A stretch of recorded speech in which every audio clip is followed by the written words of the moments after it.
Hi hello welcome to our channel Teju's పదాల పదనిసలు. ఈరోజు మనం చెప్పుకోబోయే కథ చెలి నీవసమై పార్ట్ 237.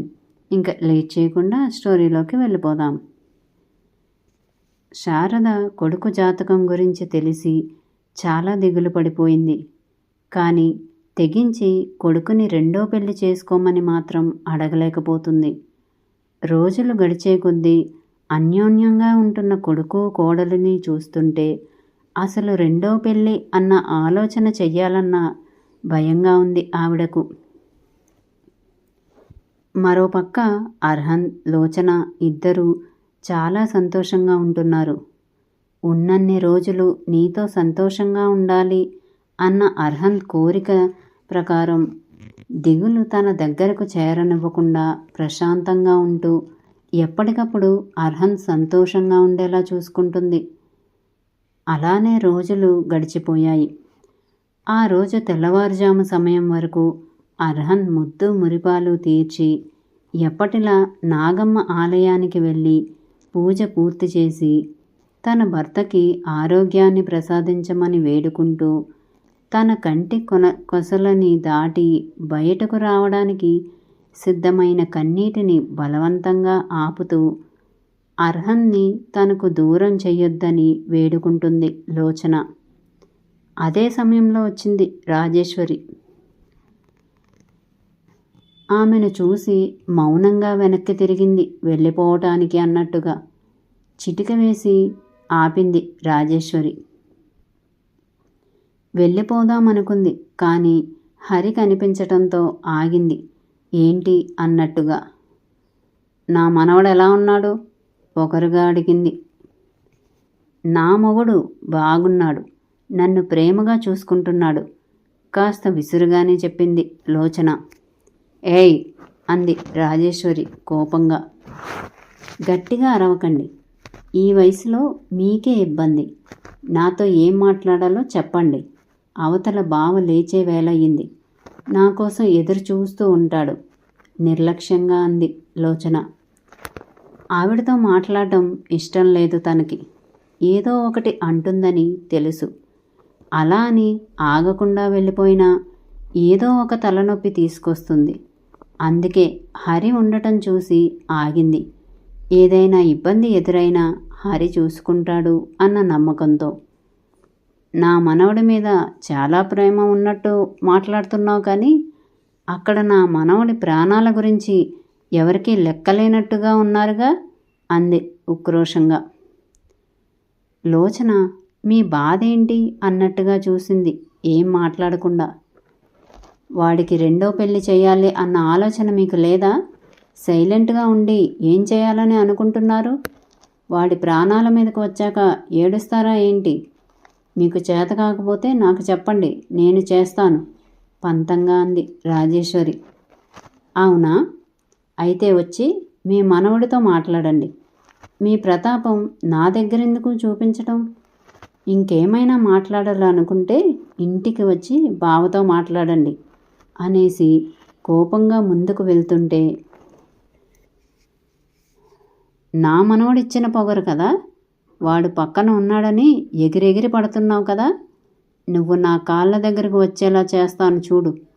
ఆ రోజు చెప్తా నీ పని. నువ్వు కుళ్ళి కుళ్ళి ఏడ్చేలా చేస్తాను వెనుక నుండి పొగరుగా అంది రాజేశ్వరి. పట్టించుకోలేదు. ముందుకు అడుగు వేస్తుంటే కాస్త ఒళ్ళు తూలినట్టు అయింది. మేడం అంటూ వచ్చాడు హరి. బానే ఉన్నాను అన్నట్టు చెయ్యి అడ్డుపెట్టి తల విదిలించి మెల్లగా నడుస్తూ కారెక్కేసింది.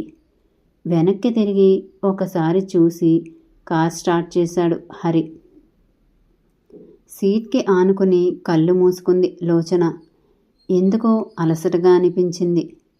కళ్ళు తిరుగుతున్నట్టుగా అనిపించి ఏం ఆలోచించకుండా అలా కళ్ళు మూసుకొని ఉంది. కార్ ఆగగానే మేడం అన్నాడు హరి. చిన్న చిరునవ్వుతో కార్ దిగి లోపలికి వెళ్ళింది. నేరుగా కిచెన్లోకి వెళ్ళి అర్హన్ కోసం కాఫీ కలిపి రూమ్లోకి వెళ్ళింది. అప్పుడే లేచి ఫ్రెష్ అయి వచ్చాడు అర్హన్. అయిపోయాయా మేడం మీ పూజలు? కాఫీ కప్ అందుకుంటూ అడిగాడు. హా బావా అంటూ తల పట్టుకుని బెడ్ మీద కూర్చుంది లోచన. కప్ పక్కన పెట్టేసి ఏమైంది లోచన అని ప్రేమగా అడిగాడు. కాస్త అలసటగా అనిపిస్తుంది అంతే బావా అంటూ అలానే వెనక్కి వాలింది. కాసేపు రెస్ట్ తీసుకోమంటే వినవు కదా, నిద్ర సరిపోవడం లేదు బంగారు నీకు. మొహం చూడు నీరసంగా కనిపిస్తుంది లాలనగా అన్నాడు. బానే ఉన్నాను బావా, కాసేపు పడుకుంటాను, మీరు కాఫీ తాగండి అంటూ కళ్ళు మూసుకుంది. అర్హన్ కాఫీ తాగి స్నానం చేసి వచ్చాడు. అలానే పడుకొని కనిపించింది లోచన. ఒక్క క్షణం బాధగా అనిపించింది తనని అలా చూసి. డిస్టర్బ్ చేయకుండా బయటకు వెళ్ళాడు. రాజాబాబు టిఫిన్ పెట్టేనా అని అడిగింది రంగి. లోచన పడుకుంది రంగి, లేచాక తింటాను అన్నాడు. చిన్నమ్మ ఇప్పుడు పడుకున్నారా, ఏమైంది చిన్నబాబు అని కంగారుగా అడిగింది. శారద బాలు కూడా కంగారుగా అడిగారు. అలసటగా ఉంది, కాస్త నీరసంగా కనిపిస్తుంది, నైట్ సరిగ్గా నిద్రపోవటం లేదు, నా గురించే ఆలోచిస్తూ సరిగ్గా తింటున్నట్టు కూడా లేదు. అర్హన్ గొంతులో బాధ ధ్వనించింది. ఎవరూ ఏం మాట్లాడలేకపోయారు. మిగిలిన వాళ్ళు తినేసినా అర్హన్ మాత్రం తినలేదు. 11 దాటింది టైం. రామయ్య గారు కూడా వచ్చేశారు. లోచన ఇంకా బయటకు రాకపోవడంతో అర్హంత్ వెళ్ళాడు గదిలోకి. ఒక పక్కకి తిరిగి పడుకుంది. లోచన అంటూ చిన్నగా లేపాడు తన భుజం మీద చెయ్యి వేసి. మరో 2 సార్లు పిలిస్తే కానీ పలకలేదు లోచన. మూసుకుపోతున్న కనురెప్పల్ని బలవంతంగా తెరుస్తూ మూస్తూ ఏమైంది బావా అంది. ఏం కాలేదు, చాలాసేపు అయింది పడుకుని, మార్నింగ్ నుండి ఏం తినలేదు నువ్వు, లంచ్ చేద్దాంలే అన్నాడు. ఇంకాసేపు పడుకుంటాను బావా అంది పడుకుంటూ. నో లోచన, నేను తినలేదు, నీకోసం వెయిటింగ్ నేను, తిన్నాక కావాలంటే పడుకో అన్నాడు అర్హన్. అయ్యో నువ్వు తినలేదా బావా అంటూ కంగారుగా లేచింది. నువ్వు పెట్టకుండా తింటానా అన్నాడు అర్హంత్. 2 నిమిషాలు బావా అంటూ వాష్రూమ్ వైపు వెళ్తూ బావా అంది తల పట్టుకుని. లోచన అంటూ చప్పున పట్టుకున్నాడు అర్హంత్. అప్పటికి స్పృహ తప్పి కళ్ళు మూసేసింది లోచన. అమ్మా అంటూ గట్టిగా అరిచాడు అర్హంత్. అమ్మా అంటూ అర్హంత్ అరిచిన అరుపుకి ఉలిక్కిపడిన శారద పరుగున వాళ్ళ గదిలోకి వెళ్ళింది. శారద వెనుకే మిగిలిన వాళ్ళు కూడా వెళ్ళారు. అర్హంత్ చేతిలో తోటకూర కాడలా వడిలిపోయినట్టు వాలిపోయిన లోచనాని చూడగానే అందరికీ కంగారుగా అనిపించింది. ఏమైంది అని ఆర్దుర్దాగా అడిగారు ఒకరి తర్వాత ఒకరు. ఏమో తెలియదమ్మా, వచ్చినప్పటి నుండి అలసటగా ఉందని పడుకుంది, ఇప్పుడే లేపాను భోజనం చేస్తుందని, ఉదయం నుండి ఏం తినలేదు కదా అని లేపానమ్మా, ఫ్రెష్ అయి వస్తానని వెళ్తూనే ఇలా పడిపోయింది, బెడ్ మీద పడుకోబెట్టి చెప్పాడు. తాత మీరు చూడండి అని కంగారు పెట్టాడు బాలు. రామయ్య గారు లోచన నాడి పట్టుకుని చూశారు.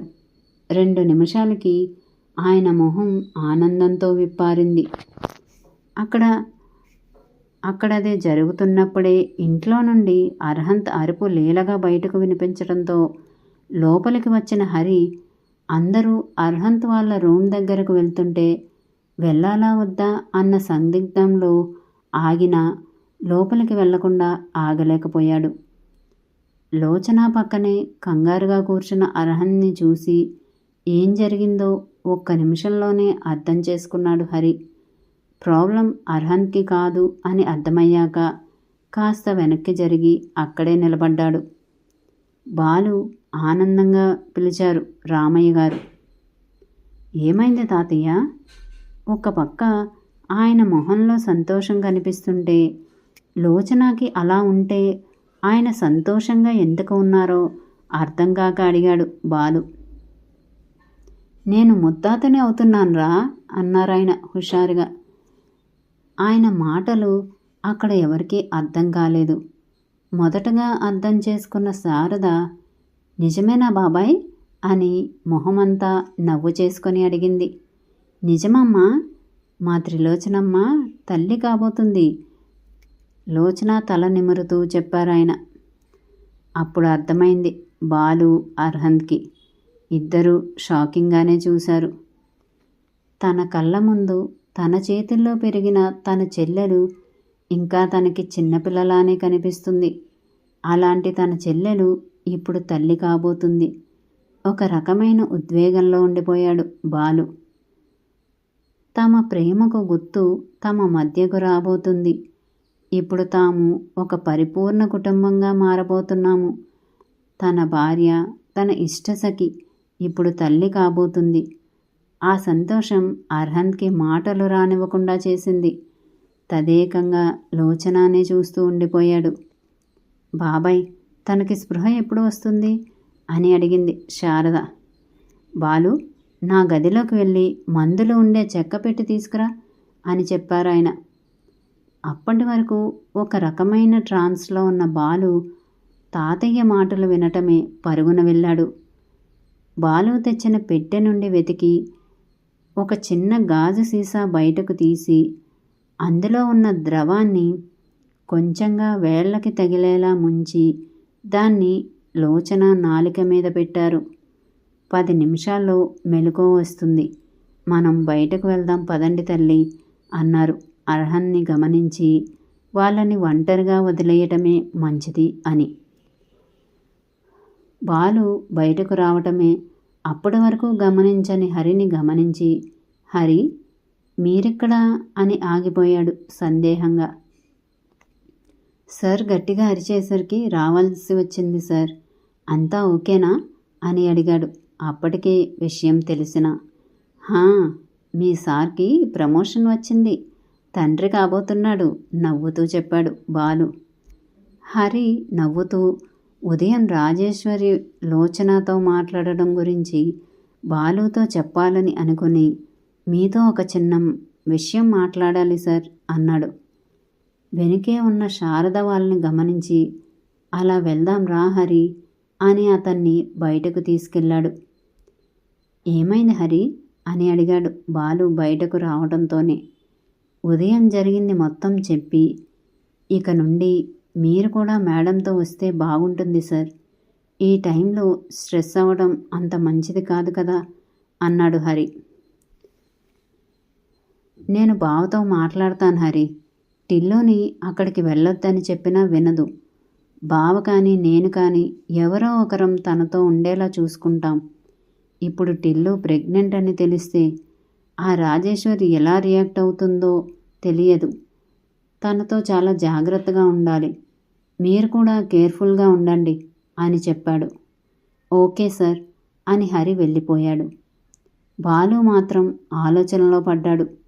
లోచన తల్లి కాబోతుంది అని తెలిస్తే రాజేశ్వరి ఎలా రియాక్ట్ అవుతుందో అని భయంగా ఉంది అతనికి. కానీ ఎన్ని రోజులు ఆ విషయం తెలియకుండా ఆపగలరు? ఈ విషయం గురించి అర్హంతో మాట్లాడాలని అనుకున్నాడు. రామయ్య అన్నట్టుగానే 10 నిమిషాలకి చిన్నగా కళ్ళు తెరిచింది లోచన. కళ్ళు మసగ్గా కనిపిస్తుంటే 2 సార్లు కళ్ళు మూసి తెరిచింది. తననే తదేకంగా చూస్తున్న అర్హన్ని చూసి, బావా అంది లేస్తూ. ఏయ్ జాగ్రత్త అంటూ లోచన లేవటానికి సాయం చేసి తనని గట్టిగా హత్తుకున్నాడు.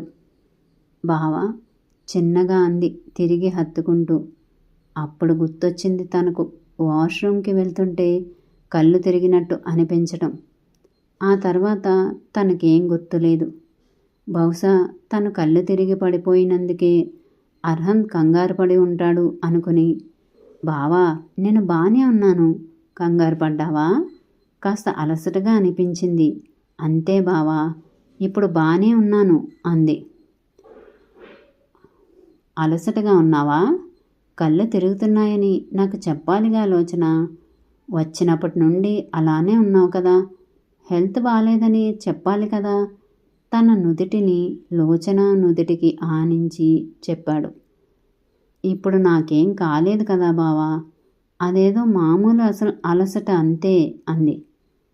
అది మామూలు అలసట కాదు అన్నాడు అర్హంత్ లోచన కళ్ళల్లో చూస్తూ.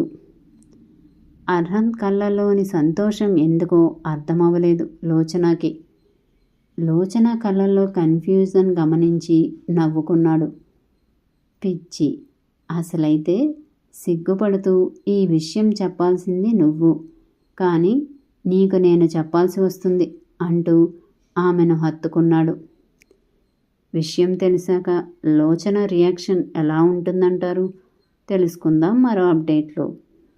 మా వీడియో కనుక మీకు నచ్చినట్టయితే లైక్ చేయండి, కామెంట్ చేయండి, సబ్స్క్రైబ్ చేయండి, బెల్ కొట్టండి.